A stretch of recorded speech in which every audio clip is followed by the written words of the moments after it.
caught offhand here. So we're recording now.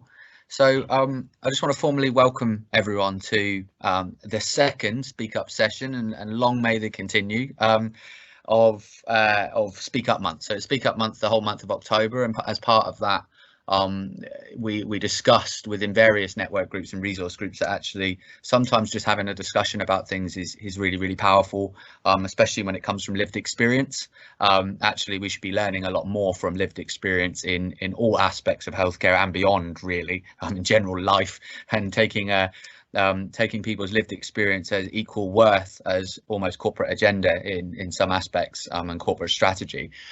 So today we're talking about speaking up against discrimination and all aspects of such. So as I said before to you offline, there is no right or wrong answer here. It's about you sharing your experiences and being able to feel safe and comfortable to be able to do so, and thus in turn possibly be able to make others feel safe and comfortable to do so.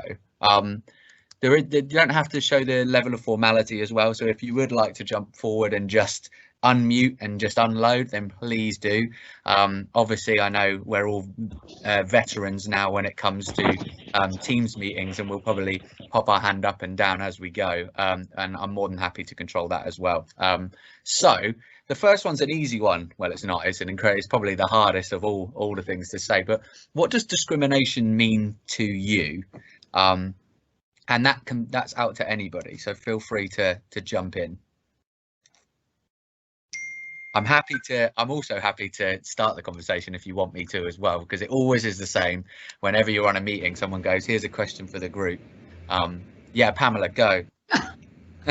I thought I'll wait for see if anyone else comes on, but I thought I'll just start at that. Well, I'll just start it and just say my bit. So as you all know, I was lead guardian before Dan arrived, and I also lead on diversity and inclusion. So for me, there's the work and the strategic bit around fairness and equality, and making sure that everyone feels safe and comfortable at work. I think the other piece for me on a personal level is how I feel when I come to work, how I feel when I organisation. And I guess the other bit is around, I know a lot of people, because I'm from Southampton, I know a lot of people who work either for UHS or for Solent or for Southern. And over the years, I've heard lots and lots of stories, outside of work, people just offloading to one another about their experiences of discrimination at work. So as well as being part of, part of the system and being part of the system to change, I've also been privy to personal stories that people have experienced. So I guess that's where I'm at, and I'm very, very well. I feel incredibly strongly around people feeling comfortable and safe to speak up. Okay. Gordon. Happy to speak and contribute as much as possible, but I know that I do quite a lot of talking, so again, just tell me if shout at time. To me, you said one of the words there, I think Pamela, you said unjust, and it is it's that unfairness of how you treat people because of whatever, some sort of characteristic. It could be race, it could be religion, it could be sexuality, sex, education, lots of different things, and I've got my own experiences which I can talk about as well later on, but it's just that unfairness. You know, you're good at somebody or some type of people because of something, and it's unjust. Thanks, Gordon. Okay, everyone's being incredibly polite with their hands as well. So. I know. Okay. I'm happy to talk. Sorry, sorry, Anna. So I was just finding the mute button. I always struggle. I agree with what Pamela and Gordon have both said, and for myself, having in the past worked clinically as a nurse for many years as well, it's the impact that discrimination can have in terms of health and health inequality as well, which I think is incredibly important that is recognised. And yes, you know, that we do a lot of work with with our staff about discrimination, and rightly so, but I think it's also important to think about the patients and the effect that discrimination can have on the quality of their care or access to care. Yeah. Hey, Anna. Hi there. Hiya. So, I mean, where do we start really? It's a lot of the things that people have already said, but I guess kind of flipping maybe the question a little bit is it means we're quite short-sighted really, and as a trust we're going to miss out on loads of really good opportunities, because if we have that unjust culture and we don't accept and value people for what they bring in all of the diversity that they do, then we're going to miss a trick, aren't we really? Whether it be the backgrounds that we're from, the beliefs that we hold, the neuro makeup that we have, all of those actually bring a whole range of depth and variety to the environment that we work in and the qualities and knowledge that we bring to do our job. So discrimination means to me where we don't value that difference that we all bring, no matter what that difference is. Katie, thank you, Anna. So, I did. Can you hear me? Yes. Yeah, I did promise myself that I'd keep my mouth shut, to be honest with you. But discrimination is quite subjective for me, in terms of it being very personal, and there are two types of discrimination as far as I'm concerned. There is one type of discrimination where clearly, we have legislation and that is breached in relation to groups or individuals. And I think there's that personal level of discrimination, which, I mean, I've been in public services for quite a long time. I have a checkered history. I didn't lose my hearing until I had been in public sector for some time, and I've got a comparison. I can compare how I was treated before to how I was treated afterwards. So it's very, very personal, and it just and I think a lot of it's down to ignorance more than anything else. And I don't mean ignorance to be, a negative word. I mean it to be about a lack of understanding. No, absolutely. I mean, I couldn't agree more. Every time people are talking today, I just kind of think there's just one word that I just want to say. If someone's to pose the question, I wrote the question, so it's a little bit loaded anyway. But if I was to ask myself the question, it's just reality. And if someone says, what does discrimination mean to you? I mean, it's for so many, it means reality. This is life for people, and rightly, and it's not rightly, it's wrongly, in that they face discrimination every single day, every hour of the day for some people, and that's the bit that needs to change, is the reality, which often can be seen as this mountain, this huge journey that you have to go on as a trust, as an organization, as a person, and that learning. And you're absolutely right, Katie, that ignorance is something that if people are looking to be educated and educate themselves and actually enjoy that said education, whatever that may be, whether it's disability, whether it's LGBT and sexuality, whether it's gender, whether it's race, whether it's religion, whatever it is, it's that understanding that educating yourself can only be a better future, surely. I mean, it certainly is the antithesis sometimes of bigotry and discrimination also, because you're yearning to educate yourself. Elton. I agree totally, and I just wanted to add on to what Katie said as well.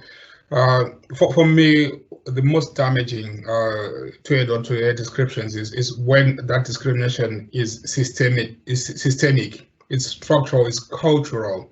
So there are a lot of, especially public sector bodies such as ours, that tend to just go for the easy option where you tick a box and say, yeah, representation here, we are this, here we do this and that for our people, without really looking at the actual impact on people as individuals, rather than as a homogeneous body. So we might be BAME, for example. If I were to use BAME, we might be BAME, but we all come from different backgrounds, and our interests and our needs and requirements and challenges are very dissimilar, but we tend to get clumped all together. That sort of, to me, there's a lot of discrimination when you do that as well. So there's a lot of perhaps awareness within public sector bodies that they need to do a lot more. So for me, that's very damaging in this fight against discrimination. Absolutely, and I know we've got a chat in progress, and I didn't think about the chat during recording, as I knew it's going to be continuing to go on. But Joe, I saw what you mentioned about treating you unfairly, you know, because of who I am and possess certain characteristics, and I think, you know, it's a perfect definition around what discrimination actually is. Katie, you absolutely hit the nail on the head around it being a personal thing as well, in that actually our perceptions.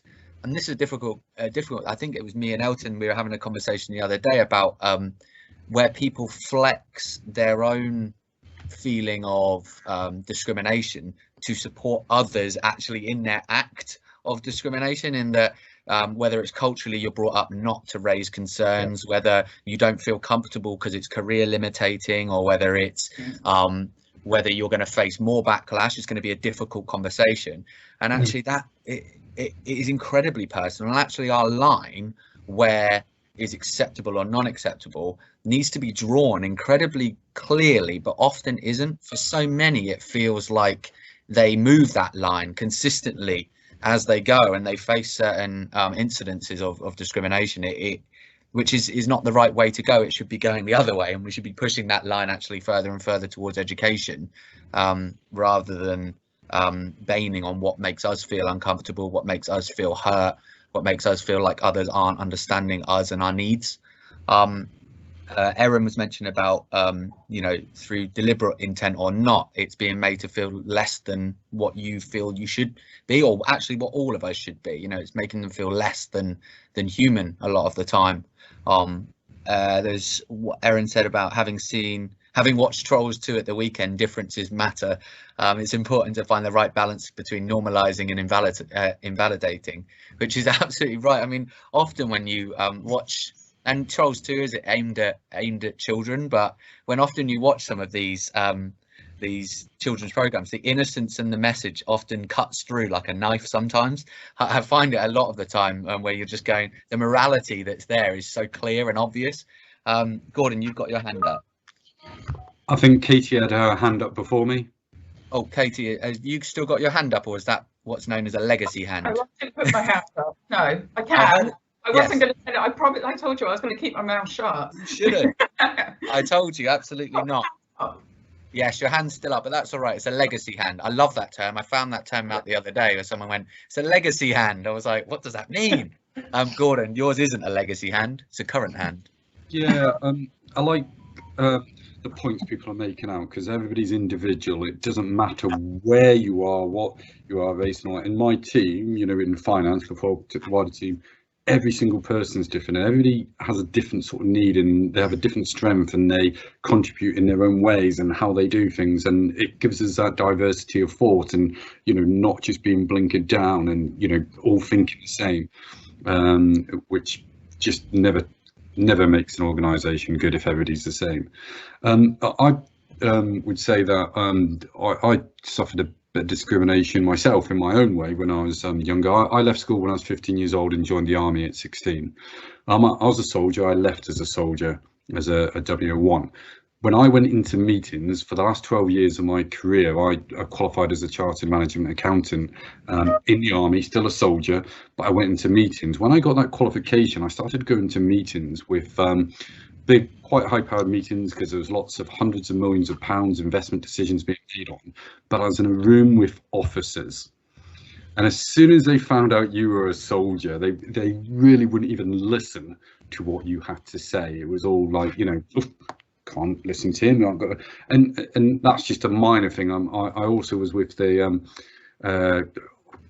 Queensland Highlanders and the Highlanders before I did my accountancy, and we had the first ever black soldier come and join our regiment, and you can imagine what that individual had, and you just saw some people, and I think was it Elton who mentioned about the education and all that.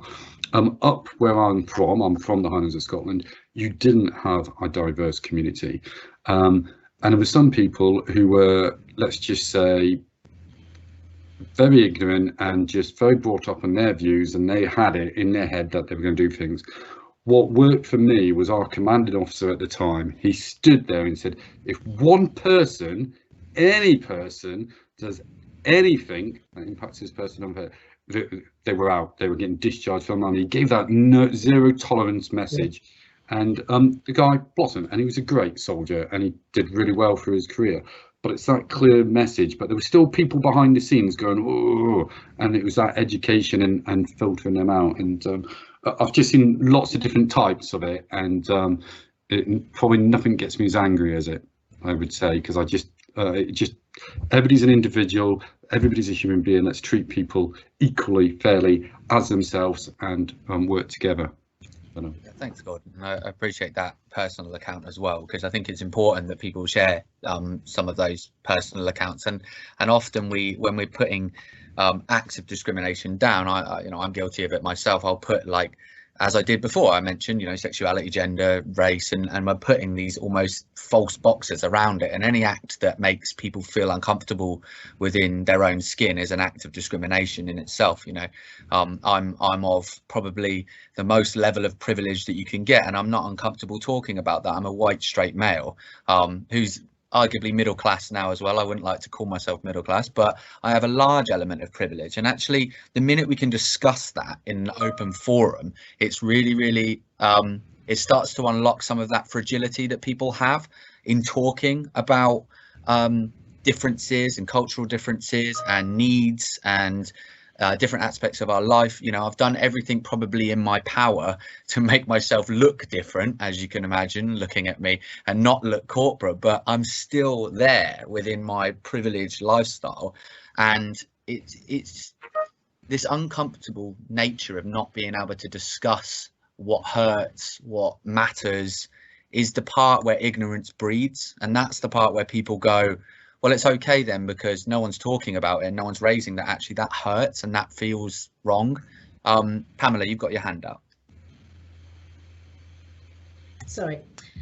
I was just going to share I was just going to share a couple of things with the group, really, and it was something that I guess that happened in my first management role that I had in my early 20s. So I used to work for housing associations. I don't know if many of you know that, before I came to the NHS. And in my early 20s, I was appointed as one of the regional housing managers. So I was responsible for quite a large area. So it was about 3 counties. So it was myself and someone else who were in total responsible for the whole of the south, east and southwest. So whenever we had any regional or national meetings, we used to go along together. So the other person was a man. He was only slightly older than me, but he was educated in Cambridge, so very middle class. He used to wear very nice, I always remember he used to wear really nice suits. And we'd go to these meetings and I'd be completely sidelined, completely and utterly. No eye contact, no engagement, even though I said who I was, absolutely nothing. And it went on for my entire time as that regional manager. And one of the things I remember in that period was it wasn't just around race, it was about gender. So that was, for me, the biggest thing. There was gender and also age. So he was slightly older. Although he was slightly older, he actually appeared a lot older than what he was as well. So there was this thing about feeling like I didn't have the experience, like I felt that whole imposter syndrome, and even though I knew that I had the skills and I was really good at that job, had a great team who I was responsible for, and they had fantastic feedback. But it was that thing when I was out and nobody ever talked about that obvious discrimination. And I just wanted to add, in addition to that, because it was in that same job, I was then promoted to a director, and I was pregnant with my first child. I shared my news to a lot of the execs, and one of the execs, so I'm not going to name that particular person, asked me, am I going to stop working now that I'm going to have my first child? I know, cringy. So, and I experienced in that time some very, what you would probably describe as covert discrimination because I was pregnant. So that was my and that all happened in my late 20s, early 30s, and that definitely stayed with me. So they were just sharing. Well, it's so poignant as well, is that I think every time someone shares you know, something of their past, it's so real, and it's so, even if perhaps they feel that they've been part of a progressive change or seen quite a lot of progressive change over the years that they've worked, it's still so real that it is still, you know, you could recant that, Pamela, and only, you know, two, 3 years ago, I know, but it's still so real, you know, and it's still painful, you know, and it's something that I think travels with you, and then also creates your expectations of other people also, you know, and that's what's really difficult, is that it's not just an isolated incident. This echoes, and it continues to echo for so many people. And I suppose I knew it was going to happen on this topic as well. I'd like to say that we'd have a 2.5 hour long video for people to understand, you know, as we're talking through this, but I knew it was going to, we were on the first topic, by the way, of 7. So I knew it was going to happen, but that's fine, because I'm more than happy to just discuss. And I'm also more than happy to do a part 2 of these if everyone's happy to do so. So I suppose the next question for us to kind of get onto, because we've spoken about, and I know some people are being silent, and that's absolutely 100% okay, because it's also about what's right for you. If you don't feel comfortable sharing, it's no reflection on you, it's just I'm happy you're here, and I'm happy you're being part of something like this. So for me, what actions, and this is a really hard one, but what actions should we take, not only personally but as an organization and a trust and teams and colleagues, to change it? Because that's the thing that we're all trying to do, right? And we're, you know, and I've said this quite a few times, we do meetings like this, and it's not a meeting, but we do sessions like this, and the people that come to these sessions arguably aren't the ones I want to come to this session. Not that I don't love all of you for being part of this, but the people that come and share their experiences are the people that probably always would come and share their experiences and try and change the future. But it's those that don't. They're the ones that I want. They're the ones that I would love to see this video, and perhaps would trigger something in their brain to say, well, actually, I have been discriminative, you know, and I have done that in the past. As I would say that all of us in an act of reflection backwards could see moments where we would change probably our mindset or what we said, whether that's in tolerance to acts of discrimination, or whether it's acts of discrimination personally, and we've had to educate ourselves. But there's a lot of people that don't even have that thought process to go back and go, wait a minute, that was wrong, I shouldn't do that, I need to change my mind on that, I need to educate myself and be educated by the people that are experiencing that. Katie, I think you had your hand up first, and then Anna. Oh no, I didn't have my hand up first. Oh, it was number 3. Well, you go ahead anyway. I've just picked you up on there anyway. I want to be honest and open, and I have been honest and open since I've worked for the Trust. And even before that, to be honest with you, because I have raised several issues with the Trust which have not been addressed, and it was interesting because I attended the Disability Network, and was actually quite vocal at that. And I think you have to understand, when you, and I'm sure that other people will understand where I'm coming from, when you face discrimination time and time again, it's a big wall. And you are anticipating that's going to happen to you again. It's really, really hard, you know. And so the wall's up already because you've had those experiences throughout your working life. And I attended the Disability Network, and I actually got quite upset during that. And I didn't raise the issues that I have with that group, but 2 people came back to me. There were 5 of us who attended, and 2 people came back to me, and they were both frontline staff, and you know, said, well, I hope you're okay, but you know. And it was interesting when I had discussions with them about their thoughts on the Trust and how it tackles some of this stuff, and that disappoints me in a way, but it doesn't surprise me. I think Katie was saying there, it's about we as individuals, and this is part of what I've learned as being part with the Bain Resource Group, can't understand how people will see things differently because of their past experiences.